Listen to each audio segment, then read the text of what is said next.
ঠান্ডা অনেক, তাই না রাফসান? এখানে কি পরোটা? কি খাবা? খাও খাও খাও, পরোটা খাও।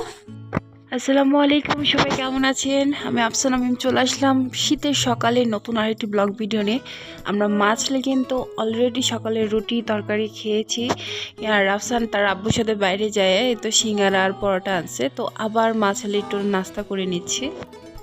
বেশ কিছুদিন ধরে হোটেলের পরোটা খেতে ইচ্ছা হচ্ছিল, কিন্তু রাফসানের আব্বুকে যতবারই বলি ততবারই বলে যে এত ডায়েট ডায়েট করো, আবার হোটেলের পরোটা খেতে চাও, তাহলে ডায়েট কেমনে হলো?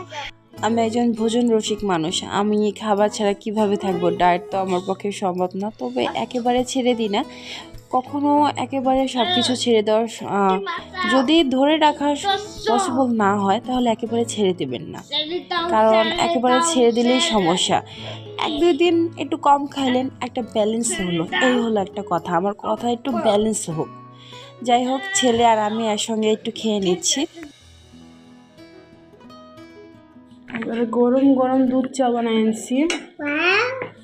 ওয়াও, যে রাসান, তুমি চা খাবে? এই যে গরম গরম চা, গরম গরম চা, গরম গরম চা, গরম গরম চা, গরম গরম চা।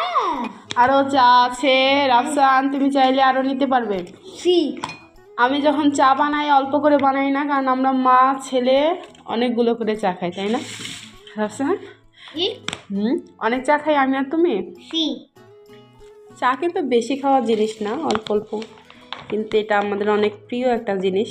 আর যেহেতু অনেক শীত, চা একটু বেশি খেতেই হবে, তাই না? গরম দাও দাও।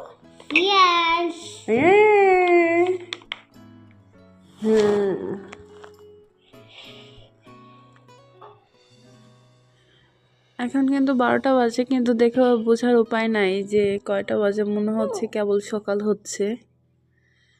আমরা মা ছেলে একদম ল্যাপের ভিতরে শুয়ে আছি, কারণ আমাদের বাসায় কারেন্ট নাই, আর রাসান তার বাচ্চা কাচ্চা নিয়ে ঘুমাইছে। তার কিন্তু এই যে কম্বল সরালেই অনেকগুলো বাচ্চা দেখা যাবে, এই যে সব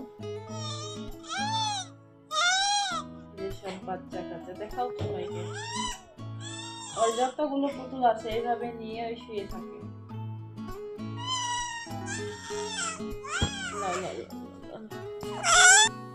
চলে আসলাম রান্নাঘরে দুপুরে রান্নার জন্য। এখানে নতুন আলু একদম সেদ্ধ করে নিয়েছি, একটু অল্প অল্প করে ভাঙা ভাঙা করে নিব। আমি মাছ দিয়ে রান্না করব।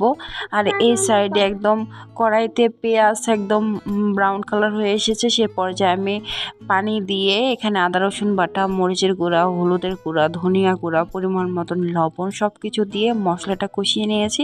তারপর দিয়ে দিয়েছি বোয়াল মাছ। বোয়াল মাছের এই তরকারিটা খাওয়ার জন্য আমি অনেক দিন ওয়েট করছিলাম, কারণ এই তরকারিটা একদম নতুন আলু আর যে টমেটো দিয়ে বেশি ভালো লাগে। যেহেতু এখন শীত, নতুন আলুর টাইম, আর টমেটো তো কম বেশি পাওয়াই যাচ্ছে, এই জন্য। কিন্তু আমি দেখা যাচ্ছে নতুন আলু অনেক দিন নামছে, কিন্তু টমেটোটা পাচ্ছিলাম না আমাদের এখানে, এই জন্য সমস্যা হচ্ছিল। আমি বেশ অনেক দিন ওয়েট করার পরে আমি টমেটো পেয়েছি, এবং এবার টমেটোটা একটু পেতে আমার অনেকটা টাইম লেগেছে। এর আগে কিন্তু এতদিন অনেক টমেটো খাওয়া হয়ে যায়, কিন্তু এবার সেরকম টমেটো খাওয়াই হয়নি। এটাই ফার্স্ট আমাদের টমেটো বাসায় রান্না করার। আর আমাদের বাসায় সবজি মানে টমেটো রান্নাই বেশি করে খাওয়া হয়, সালাডটা খুবই কম খাওয়া হয়। আমি এখানে কয়েক পিস টমেটো কেটে নিলাম রান্না করার জন্য।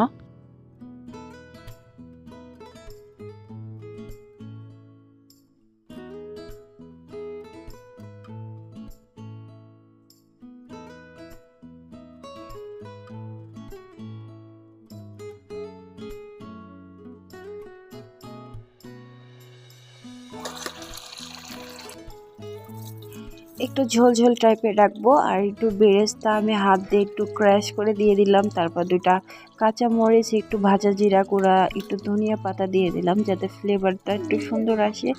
আর এভাবে আমার খেতে খুবই ইচ্ছা হচ্ছিল, আর দেখতেও মাশাআল্লাহ অনেক সুন্দর হয়েছে। আজকে এই পর্যন্ত আপনাদের সাথে শেয়ার করলাম, আশা করছি ভালো লেগেছে। সবাই ভালো থাকবে।